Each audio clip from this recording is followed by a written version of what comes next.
Bienvenue dans les Tips Day avec notre conseil du jour dans l'utilisation de l'IA. Et particulièrement aujourd'hui, nous allons parler d'un sujet qu'on oublie assez régulièrement pour rendre et bonifier son IA. C'est celui de demander à ChatGPT s'il a des questions à nous poser pour améliorer notre prompt. Exactement, salut Anis. Ouais, l'idée Oui. en fait c'est tout bête. Les gens pour le moment, comme l'IA c'est nouveau, ont ce défaut de faire des petits. Alors là je précise, hein, c'est volontaire, un prompt pourri comme il faut. Rédigeons un article sur l'IA et le SEO. Et ce qu'on constate quand on fait ça, c'est qu'au final voilà, on va récupérer un article hyper basique passe-partout, avec très très très peu finalement d'informations réellement utiles. Et ce que les gens oublient, c'est que l'IA, il faut dialoguer avec elle. C'est ce que j'ai mis ici. Pareil, je reprends mon prompt vraiment basique et finalement, derrière, je lui demande si tu as des questions pour optimiser cet article, pose-les-moi. Et c'est là où vous allez comprendre aussi comment est-ce qu'il faut prompter ensuite. C'est que là, j'ai bien plein de questions. À quoi sert l'article, objectif, quel public, quelle longueur, le ton, on l'oublie tout le temps, les points à aborder, etc., etc. Du coup, imaginons que je ne sache pas du tout rédiger de prompt.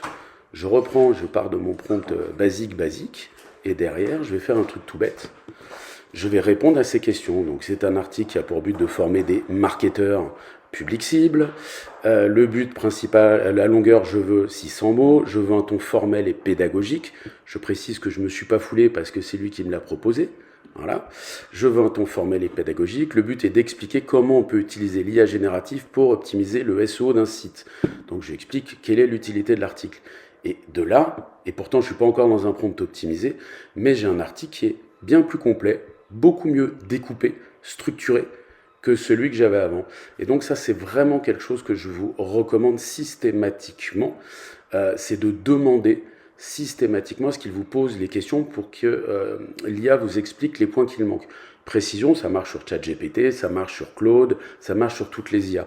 Et donc ça, voilà, demandez-lui vraiment de vous détailler ce qui lui manque comme information. Et comme ça, après, vous pouvez compléter. Et pour information, c'est comme ça que vous allez aussi apprendre à rédiger des prompts hyper structurés.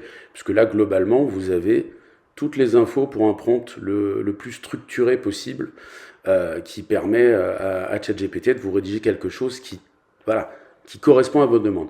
Petite information quand j'ai demandé cette rédaction, c'est que je n'ai pas activé ce que l'on appelle les instructions personnalisées pour rester en mode ce qu'on appelle neutre. Ça veut dire que voilà, l'IA n'a aucune info sur moi, elle ne sait pas qui je suis, ce que je fais. Donc là, vous obtiendrez la même chose globalement tous si vous faites ça. Il vaut mieux rédiger des instructions personnalisées, mais là, c'était pour le test. Voilà, c'était le petit tips du jour. On peut, pour conclure, Guillaume, par rapport à ça, on peut le demander au début, effectivement, en ayant un prompt basique, mais on peut aussi, en cours d'échange avec ChatGPT, le demander un peu plus tard, si on a oublié de le faire, en lui demandant s'il il y a des questions qu'il pourrait nous poser pour améliorer son prompt. Typiquement, dans le cas qui est ici, Complètement, voilà. vous Là, on pouvez lui aurait pu demander. lui mettre derrière, voilà, est-ce qu'il te manquait des informations? Très bien, merci Guillaume, et puis rendez-vous pour un nouveau conseil du jour.